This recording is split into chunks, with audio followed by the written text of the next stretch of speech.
السلام عليكم ومرحبا بكم شهوة السكر. اليوم غنوريكم الدواء ديال البرد اللي كان معتمد عندي في ايام الحماله. قسما بالله عمرني شربت الدواء هذا. هو العلاج ديالي اللي كان عندي.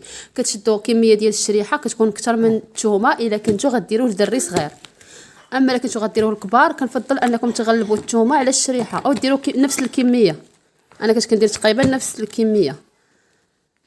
هنايا غادي تشدو كسرونه غنديروا فيها واحد الكميه ديال الماء وغادي نغطيوها بواحد السلافه.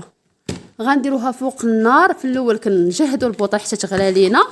فاش غتبدا تغلى الماء ديالنا احنا غنشوفوا غيبدا يغلى. كتنقصي البوطه باش ما يتحركش، حيت هنايا غادي نخليو هاد الماء تيشرب. تبقى واحد الكميه قليله. الا شرب كاع بالمره مزيان. هي خصك تبقاو حاضينو باش ما يتحركش. هنايا راه بدا كيغلى. غادي نقص البوطه ونخليه.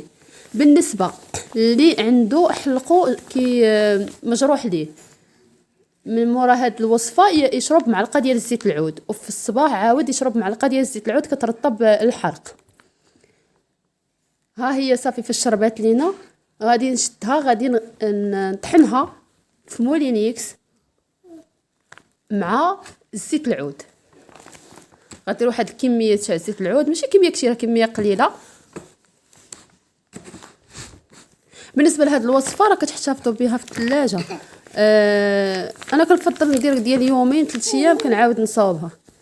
ها هي هنايا راه كتشوفوا فاش طحن لينا. جربوها قسما بالله الا كانت هذه الوصفه ديالي.